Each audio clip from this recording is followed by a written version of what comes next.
Hi, and welcome to another episode of Mike's Investing. So today is September 21st, and it was Fed Day. So the Federal Reserve decided to raise interest rates, the Fed rate, by 75 basis points, or 3/4 of a percentage point. Now, the market did not like that, and I think that the market is really pricing in much less than what the Fed has been telegraphing that it's going to do. I think everybody, if you've been studying this, really knew that the Fed was going to do 75 basis point or potentially 100 basis points. But then when the 75 basis point came out, the stock market started to drop. But what's more interesting than that is what happened with cryptocurrencies and with gold and silver. So you have cryptocurrencies, which I believe Ethereum dropped over 6%. And also you had Bitcoin that dropped quite a bit as well. So the cryptocurrencies really aren't acting as a safe haven like a lot of people would expect that they would. What they're really acting as is an extension of the stock market, but with much bigger upswings and downswings. So you can still make a lot of money in crypto. I've been dollar cost averaging in since it's been $13.50 or below. That was my personal buy-in point. So for me, it's great. I want it to go down. I'll just dollar cost average in. And then when it comes to gold and silver, they've actually been going up. And if you've looked at over the last week, silver went up 6% in one day. Now you have all of these headwinds that's against the market. You have this dollar that keeps getting stronger and stronger. So that should be pushing down heavily on the precious metals. But it's not. And you might be wondering, so why is gold and silver holding up better than everything else when you have the Fed raising interest rates, which should make gold and silver weaker? Well, here's the reason.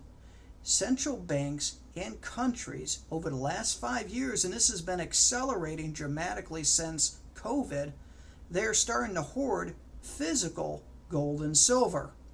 That's something that's very, very important to know and see. And these countries that have been hoarding it, they don't want it stored somewhere else. They want it in country, which makes me think they're trying to strengthen their own currencies. Now, there's some other things that are going on too, which is making gold and silver kind of disconnected from the dollar. If you've been watching what's going on with oil and with OPEC, OPEC is considering trading for oil outside of the U.S. dollar greenback.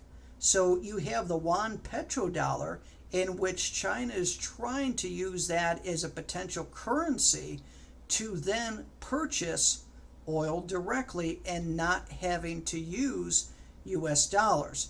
And what does that mean? That means that all these other countries that purchase oil, they don't necessarily have to hold dollars to do that, which that in itself will weaken the dollar. So if you look at the gold and silver market, there's a lot of things that are going on. You have hoarding of physical gold and silver, but you also have the United States being the global currency starting to become on shaky ground. So there's a lot of articles that you can research on this, but I implore you to do your own research. Speaking of which, everything that I talk about in my videos is for educational purposes. This is not meant as investment advice, nor should you use it as investment advice. This is just trends that I see and what the information that I research, and just take it as education. So where do I see things going? I see gold and silver holding up, and I see them starting to increase. I see the dollar still getting a little bit stronger against the other basket of currencies. And I also see the stock market continuing to fall. And I wouldn't be surprised if the S&P 500 went down another 10 to 15%. Cryptocurrencies are going to continue to fall as well. But like I said, I'm starting to dollar cost average in. I think it's a good time to buy gold and silver. I think it's a great time to buy crypto, because you want to buy when everybody else is in fear of it, just like Warren Buffett always talked about. And then when it comes to the stock market, I would just be a little bit cautious with what that I buy. Personally, the holdings that I have, I like Vanguard's value funds for the S&P 500, and I also like their value fund for dividends. I believe both of those are down maybe 8% year to date.